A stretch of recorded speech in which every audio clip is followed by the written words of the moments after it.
Hi, this is Tutor P, and this is quotes 142. Today the quote is by Sun Tzu.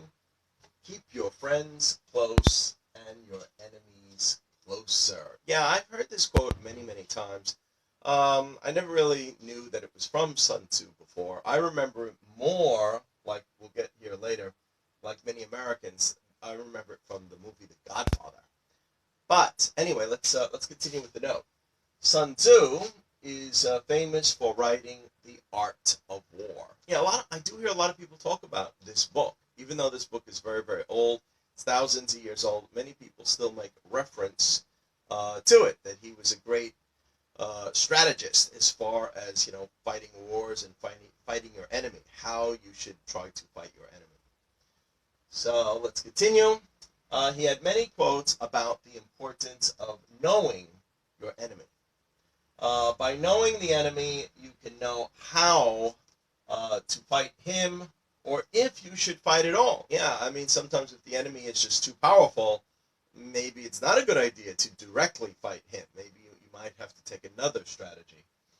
Uh, Once you know him and study him, you can create a strategy to defeat him. This is why he advises you to keep your friends close and your enemies closer.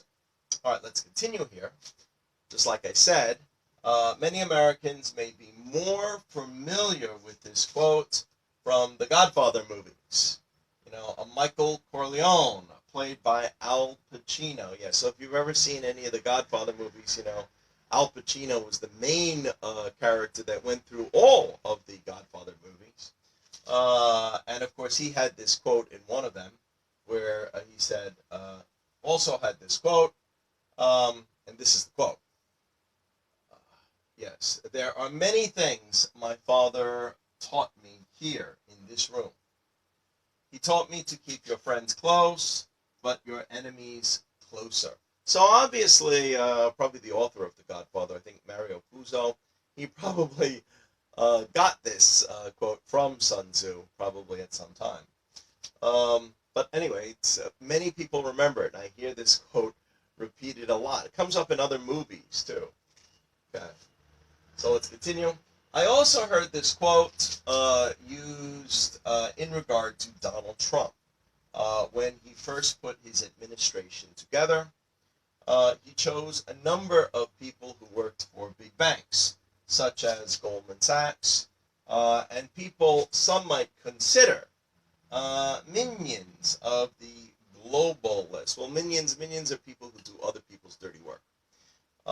And the globalists, if you're not familiar with this term yet, these are especially a lot of rich bankers or rich elite. For many, many years, they've had a plan. They would hope that one day we had a one world government. So they've been trying to lead us this way, and it's gone through generations of families where they've been trying to lead this way. And of course, if they had a one world government, they would be the one controlling the one world government. So it's a little bit like world domination, actually. Um, well, let me continue. Many questioned if he was part of their group because, unfortunately, people who have studied more and look, it really doesn't matter what party you belong to. These globalists have had a lot of influence on our past presidents, whether they were Democrats or Republicans. Both. They've had a lot of control and influence on. And a lot of people liked Donald Trump's message, and his message seemed to be anti-globalist, against the globalists. The globalists like to have, to unite everybody and to make all these trade deals. By uniting the countries all together, it's easier to control. It's easier to control like 7 or 8 different groups than it is to control like almost 200 countries. So, let me continue.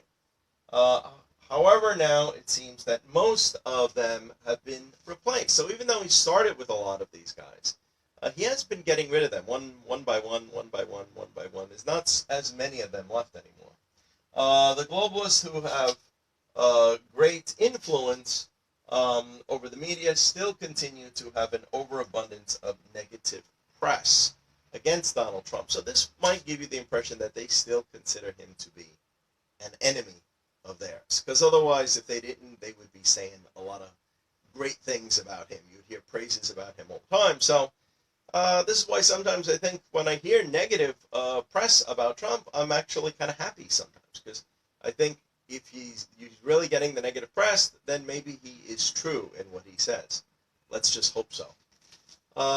Continues to have overabundance. Others have suggested Trump was simply using Sun Tzu's advice. Yeah, so when he was picking them, some people were saying, well, maybe he's just doing this. Because when you get them close, you can watch them close. You see who they contact with.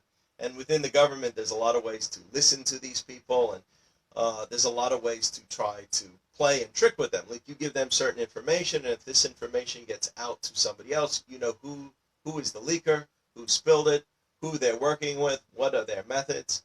So you keep them closer. The closer you keep them, the more you keep an eye on them, the more you can kind of guess their strategy of what they may do, so you could kind of counteract them. That was the idea behind it. Okay, and as we say here, only time will tell. All right, well, anyway, I hope you got it. I hope it's clear. Thank you for your time. Bye-bye.